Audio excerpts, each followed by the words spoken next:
Welcome back to my channel, XOXO Candy Nicole. It's Vlogmas Day 13. So I wanted to do a little bit of a different video today, and I am going to show you all of my favorite lash tech must-haves. So as a lash artist, we need quite a few things to get the job done. You know, the biggest thing that we always think about is retention. And if you're doing volume or light volume, some really nice fans to help create a good environment, a comfortable environment, and and a good look on your lash sets. Here are the things that I use, and these things you can kind of like mix and match and get from different brands. It doesn't have to be these brands. So let's just get right into it. Starting off strong, we obviously need some tweezers. We cannot get the job done without tweezers. And I shop for a lot of different brands, but these are just a few of my tweezers. Like my most used tweezers are in this box. I just got this box the other day, which I put in the video, and I'll actually link it down below. You're gonna want to make sure that you have a few volume tweezers, classic tweezers, and isolation tweezers. So how cute is this case? This is by Trish Company Beauty Department, I guess it's what it's called, but this is called the toolkit. And in here I have some isolation tweezers, some volume tweezers, and I have different types of volume tweezers. So you're gonna want to try out different tweezers to see what best suits you. The next thing we have is a lash fan. They come in different styles. So I have used a few different kinds over the years. They come in all different styles and shapes. I would say my favorite so far, like I like the size of this fan. This is really cute and convenient, and it fits on your lash tray nicely with the rest of your stuff. But I love the ones with the stands, because then you can stand it up on your lash tray. I do like the ones with the stands, but this one is obviously a little bit more bulky in comparison, so it takes up a little bit more space, but standing upright, it's not taking up as much space, where this one has to lay down. But this is great for like travel purposes as well. And this one is interesting. So these are not my colors, which is the biggest reason why I don't really use it anymore. I do utilize all these fans at some point, especially if one of my fans dies, I'll grab out another one. So I would say it's good to have like at least one backup, but I like this one because it is bladeless, and I have gotten caught slipping with this fan and caught it in one of my clients' wigs. So just be careful. Don't lay your blade fan down next to your client. That was a rookie mistake on my behalf. But the bladeless fan is really nice, especially if you're clumsy like me. The next thing I want to talk about is disposables. So here are 3 disposables that I use on my client. I use a lip wand to apply my primer, which is this one right here in the middle. I like the size of this for primer because it gets all in those lashes, and I use 2 of these, and at the same time, let's just pretend this is another one, I'll grip it between the lashes and kind of like just swipe on each of the natural lashes. This is called a micro swab, and what I use this for is the bonder. And what I like about it is when I'm using my bonder, I can just slip it right in here, obviously before you touch the client's eye, because we don't want to contaminate our bottle. And then you can just dab it lightly on, because you don't need a ton of bonder.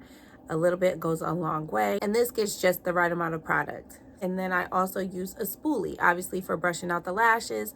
Sometimes I clean with the spoolie, sometimes I don't. It really just depends on my preference that day or what I have available. If I didn't wash my cleaning brushes, then I will take out 2 spoolies, one for cleaning and then one for dry brushing. Speaking of cleaning your lashes, I do like a nice soft fluffy brush. These are also by Trish Cosmetics, and they're called the Cloud Brush.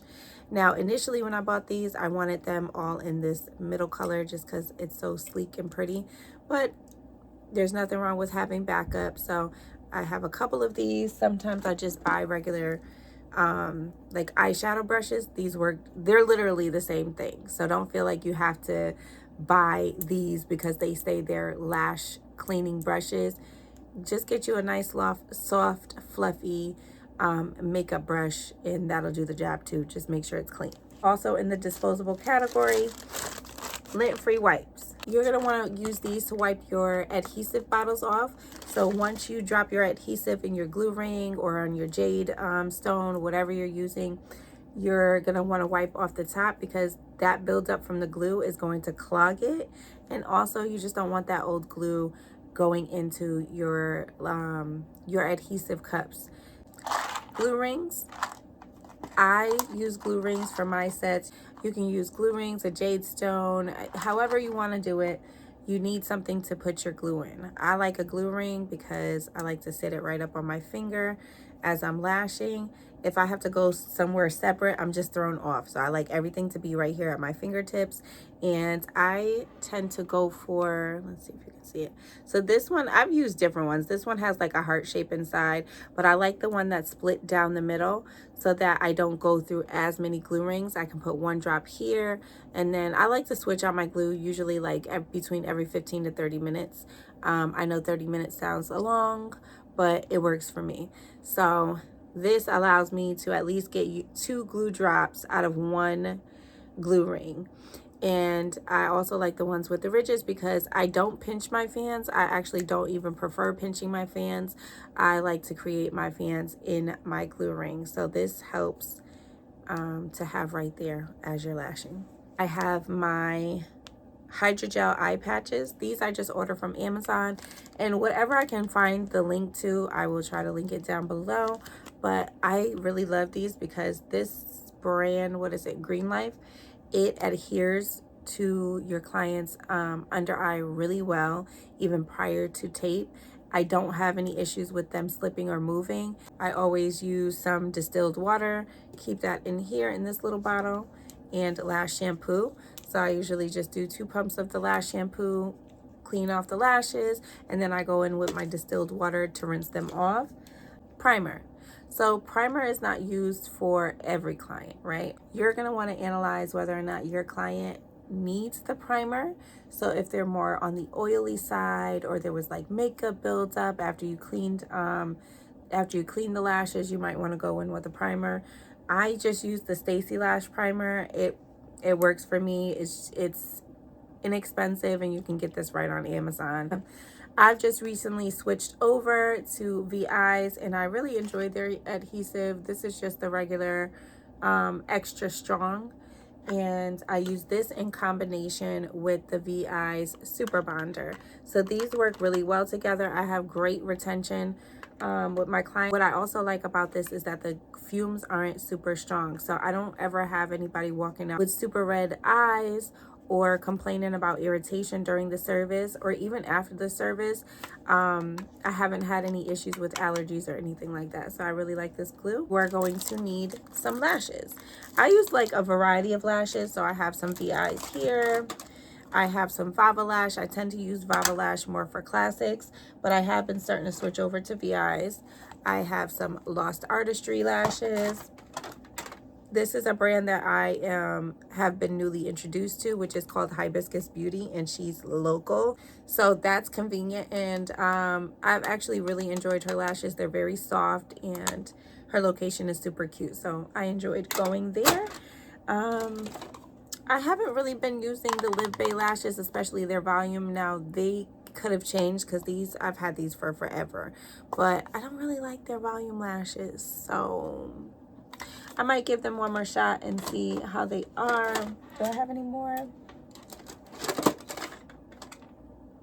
I used to use Fad Lash. I don't use them anymore. This was more like when I first started. I feel like this is a good beginner lash or even practicing lash. You want to have like a good variety. So like in here, I tend to only stick to C, CC curl, and D curl for both volume and classics. However, I still like to keep in-house L curl because I do have a few clients with like hooded eyes. You want to be able to be well-versed in your lashing career to be able to pick out which lash curl would look best on your client's particular eye shape.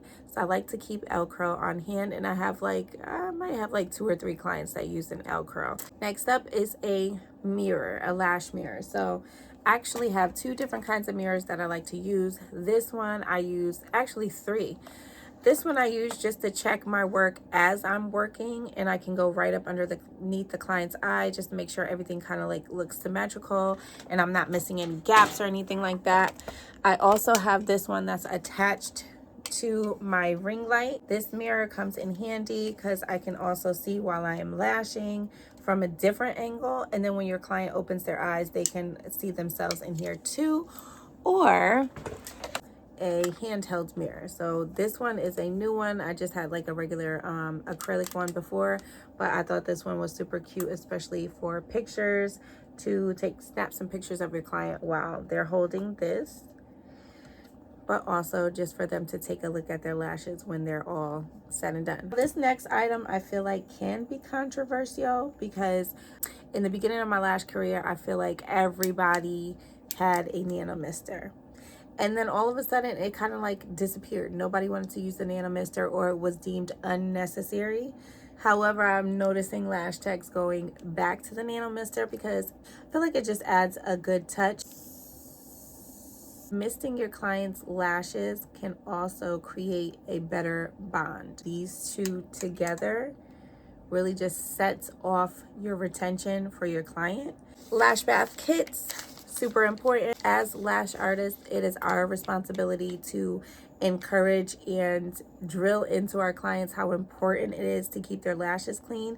So when you make it accessible for them and you have lash baths or lash bath kits in-house, then I feel like then there's no excuse for them not to use it. And then I always include two spoolies and a business card.